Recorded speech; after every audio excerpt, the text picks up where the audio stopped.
Nuk është etike ta na shkalohet ministri.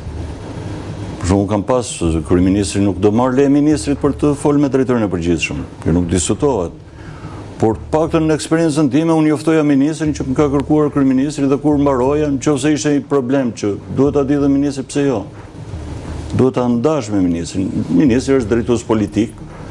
Qeveria, policisë shtetit dhe drejtorit përgjithshëm jep prioritetet e veta dhe detyra e drejtorit përgjithshëm është të raportojë për këto prioritete. Problemi jonë që shoh unë, më shumë se sa tek policia vetë, ne kemi tek politika dhe tek ata që drejtojnë vende.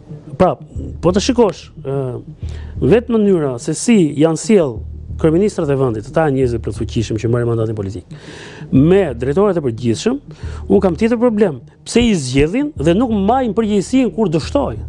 Do të dalë kryeministri thotë po, unë e vura, nuk realizoj këto objektiva dhe reagova. Ndërkohë tek ne nuk merret vesh.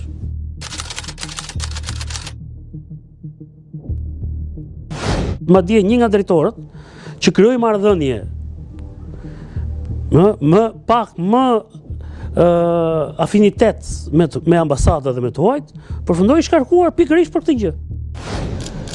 Për të ndërtuar një polici më profesionale, Shqipëria ka bashkëpunuar ngushtë me partnerë ndërkombëtar, si ICITAP dhe PAMEKA. Këto programe kanë synuar rritjen e profesionalizmit, forcimin e integritetit dhe ndarjen e policisë nga politika. Megjithatë, pavarësisht trajtimeve dhe reformave, ndikimi politik perceptohet ende si i pranishëm, fakt që nuk pëlqejet nga ndërkombëtarët. ICITAP e tregoi në konkursin për përzgjedhjen e drejtorit të përgjithshëm të policisë së shtetit, ku nuk i ndoqi të gjitha seancat dëgjimore me kandidatët. Du të them që në kohën që unë kam drejtuar policinë e shtetit, unë kam punuar ngushtësisht me ata dhe ata ishin një mes jashtëzakonisht e madhe për mua që kishim miratuar një ligj të ri dhe bëm gjithë aktet në ligjore dhe ata jepnin një asistencë të jashtëzakonshme për të hartuar pikë rregulloret, përshkrimet e punës, procedurat standarde të punës, gjithçka në mbështetje të ligjit policisë së shtetit. Për mua ato kanë dhënë një ndihmë të jashtëzakonshme në kohën që isha unë. Dhe kisha këshilltar nga PAMEKA dhe ICITAP-i për çdo drejtim të policisë, që nga personeli, në Akademia e Policisë, për policinë kriminale, për krimin organizuar, në çdo fushë kishim ekspertë caktuar dhe amerikan dhe europian. Së pari, unë mendoj që ndërkombëtarët s'kan pse i fusin hundët fare aty. Drejtori i përgjithshëm pagohet me taksat e shqiptarëve dhe vjet aty për të ofruar siguri për shqiptarët. Dhe kjo që bëjmë ne, ky servilizmi dhe inferioriteti, dhe që më duket dhe banal fare, do vi një ICITAP-it. Kush është ICITAP-i? Çfarë përfaqëson ICITAP-i?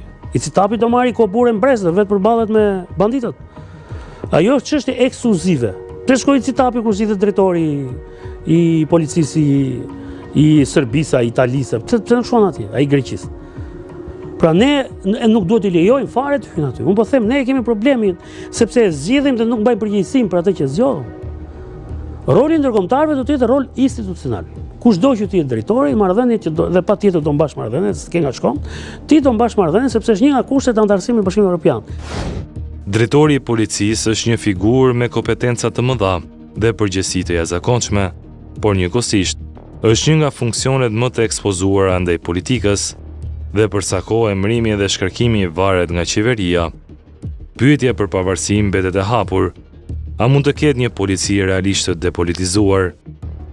Për sa kohë që ne do të kemi një elitë politike dhe një qeveri qendrore që trajton në këtë formë policinë dhe drejtorin e përgjithshëm policisë së shtetit, policia e shtetit nuk ka për të gjetur rehat në këtë punë. Prandaj sot është institucioni më i keq paguar në vend, më i sulmuar në vend, sepse as nuk e mbrojnë, e sulmojnë, dhe unë nuk shoh në horizont në një sinjal pozitiv që situata mund ndryshojë.